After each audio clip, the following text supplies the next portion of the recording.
یوه ورځ به تاسو سهار له خوبه پاڅېږئ، سترګې به مو خلاصې کړئ او د قهوې خوږ بوی به د کور په زاویو خپور وي. سلام سهار مو په خیر ګرانه، ستا خواره کیک او قهوه چمتو ده. سهار په خیر، قهوه دې چمتو ده. ان هوا در جاویدانه آن ورځ 9 بجې مهم ملاقات لارې موټر مې هم چارج ده او د ورځې لپاره مې تاته او میوزیک هم جوړ کړی دی. دا کوم فلم نه دی، دا د مصنوعي اوښ نړۍ ده چې زموږ ژوند ورځ تر بلې بدلوي. خو آیا تاسو کله فکر کړی چې که دا ټکنالوژي دومره پرمختګ وکړي چې انسان ترې شاته پاتې شي څه به وشي؟ راځئ دا حیرانوونکې او یو څه ویروونکې نړۍ وپلټو. په یوه نږدې راتلونکي کې ساینسپوهان داسې ماشینونه جوړ کړل چې د انسان په څیر فکر کولی شي. ماشینونه زموږ ژوند اسانه کوي، د کور کارونه کوي، د دفتر کارونه تنظیموي او حتی د زده کوونکو لپاره مرستندویان جوړوي. خو دا اوس یوه زرینه دوره ښکاري. تاسو له کاره ستړي کور ته راځئ، دروازې په خپله پرانیستل کېږي او هوښیار سیستم درته وایي تاسې ستړي ښکارئ، که غواړئ زه درته اراموونکی غږ چالان کړم یا یوه مثبته ویډیو درته پیدا کړم.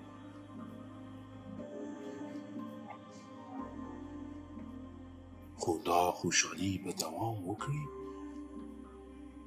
وخت په تېرېدو سره به AI په چټکۍ سره پرمختګ وکړي. ماشینونه به نور یوازې د انسانانو د امرونو لپاره نه وي. دوی به کولی شي چې خپل تصمیمونه ونیسي. هوښیار سیستمونه ټول معلومات راټولوي، تحلیلوي او حتی د انسانانو څخه مخکې وړاندوینه کوي. که تاسو سهار ناوخته پاڅېږئ، سیستم به پخپله ستاسو ملاقات وځنډوي، ایمیلونه به واستوي او حتی غوره تصمیمونه به ونیسي. مګر آیا تاسو پوهیږئ د دې پرمختګ تر شا یو پټ خطر هم شته؟ ماشینونه به پوه شي چې دوی انسانانو ته اړتیا نور نه لري، بلکې انسانان هغوی ته اړتیا لري. د مصنوعي اوښ پرمختګ به دومره چټک شي چې انسانان به له ډېرو دندو بېځایه کړي. موټرونه، الوتکې، فابریکې، حتی روغتونونه، هر څه به ماشیني شي. انسانان چې نړۍ اداره کوي، خو بیا به یې یوازې ننداره کوي.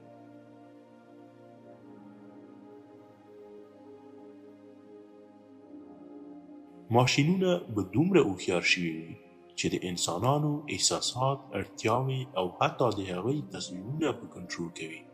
خلک به بیکاره شي، اقتصادي بحرانونه به پیښ شي او انسانیت به ورو ورو شاته پاتې شي. خو ځینې انسانان به پوه شي چې دا وضعیت خطرناک دی. دوی به هڅه وکړي چې د AI پر وړاندې مقاومت وکړي، کنټرول بیرته ترلاسه کړي او خپل ارزښت وساتي. خو AI به هغه وخت دومره ځواکمن شوی وي چې هر ډول مقاومت یې ماتوي.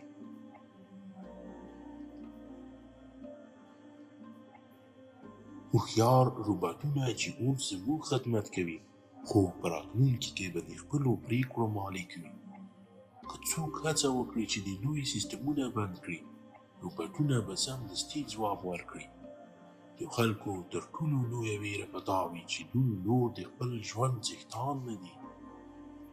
په پای کې ماشینونه به یوه نوې نړۍ جوړه کړي، خو انسانان به یوازې د دې ماشیني ټولنې برخه شوي وي. د خپلو لاسونو له جوړ کړي هوښیار نظام لاندې خپلواکۍ به له لاسه ورکړي. خو که څه هم دا کیسه یوه تخیلي انځور دی، دا موږ ته ښیي چې څنګه باید له AI سره هوښیار تعامل وکړو. ټکنالوژي باید د انسان د ژوند اسانتیا لپاره وي، نه د هغوی د ژوند د کنټرولولو لپاره.